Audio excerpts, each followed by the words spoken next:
As the clock struck midnight, John found himself on a desolate stretch of highway, driving through the heart of a dense forest. The eerie glow of his dashboard lights was the only source of illumination in the pitch-black night. The trees loomed ominously on both sides of the road, their branches reaching out like bony fingers.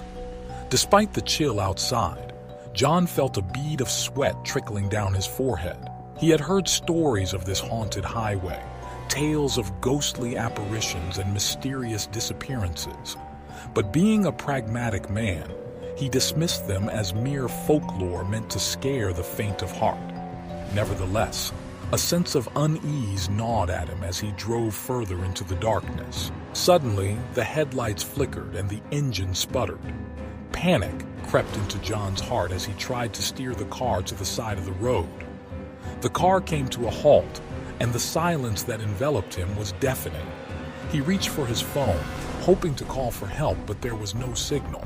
Feeling trapped and vulnerable, John decided to get out of the car and assess the situation. As he stepped outside, the forest seemed to close in around him, the rustling leaves sounding like sinister whispers. He shone his flashlight around, hoping to catch a glimpse of what was causing the car trouble, but there was nothing out of the ordinary. Just as he was about to get back inside, he heard a faint voice in the distance. It was a child's voice, faintly crying for help. Fear and concern washed over John as he followed the voice into the woods, flashlight in hand. The further he went, the denser the forest became. The child's cries seemed to be coming from all directions, disorienting him. Branches snagged at his clothes and unseen roots threatened to trip him.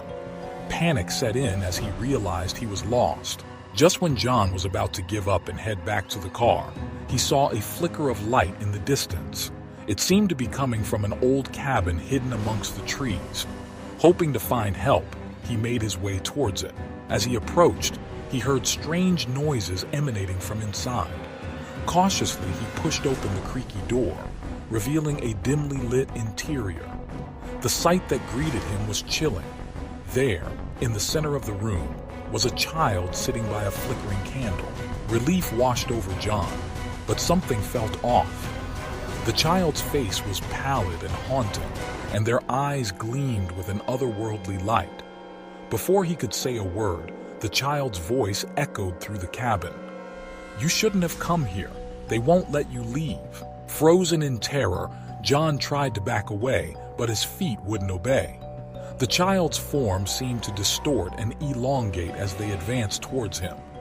The room grew colder, and the walls seemed to close in, trapping him in this nightmarish cabin. As the child reached out with ghostly hands, John's vision blurred, and he felt a strange sensation, as if his very soul was being pulled from his body.